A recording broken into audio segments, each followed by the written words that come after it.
Les hurlements glacèrent la cité, ricochant à travers les rues et les places bondées, déchirant le silence témoin de la colère d'un père.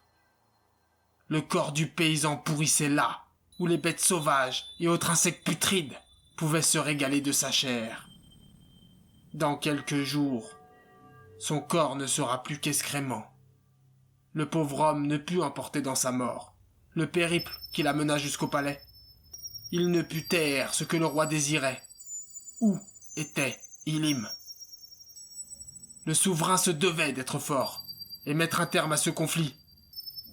Venger son fils était la principale raison de son déplacement en nombre. Ne pas reproduire les erreurs qui ont conduit à la mort de son héritier était d'autant plus important que son cadet n'avait pas les épaules de l'aîné défunt.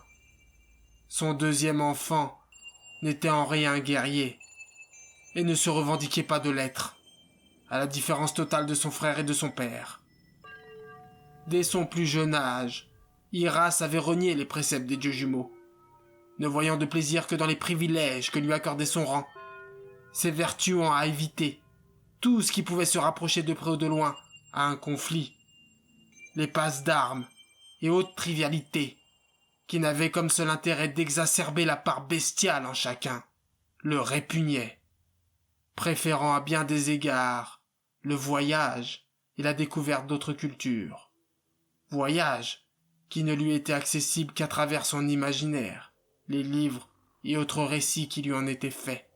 Ce fut jeune que son désir d'éloignement d'un palais trop froid et brutal était né en lui. Et Berthe, ne voyant en Iras qu'un lâche, son détachement de la culture martiale provoquait l'incompréhension de son père.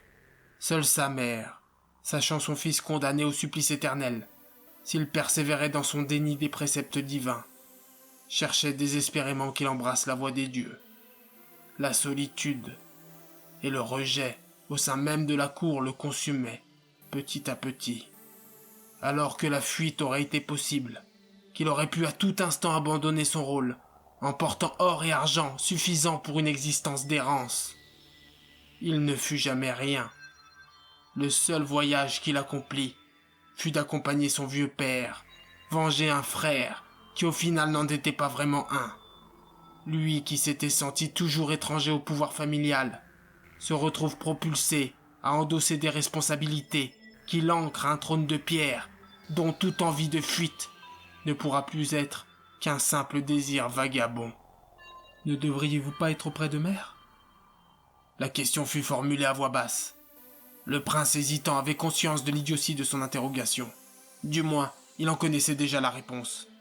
Mais les jours passés aux côtés du roi, et son silence, pire, son manque d'intérêt qui lui portait, le tiraillaient.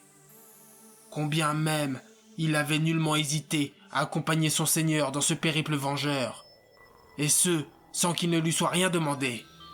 Son père ne laissait paraître aucune gratitude, ni appréciation de sa présence. Plongé dans son mutisme, rongé par ses songes. Le village approchait, et Iras ne pouvait plus se taire.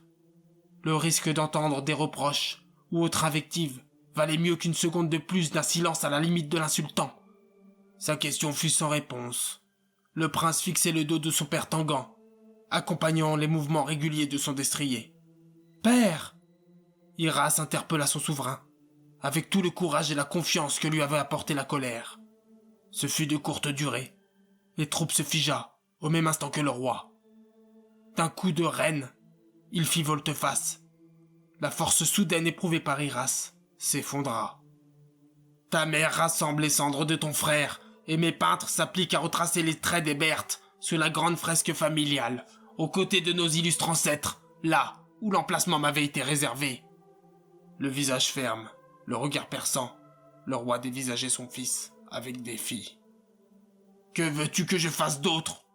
Quelle image veux-tu que j'envoie à ma cour? Explique-moi. Je l'ignore. J'ignore la réaction adéquate. Je ne prétends pas. Alors ne dis rien, coupa le père.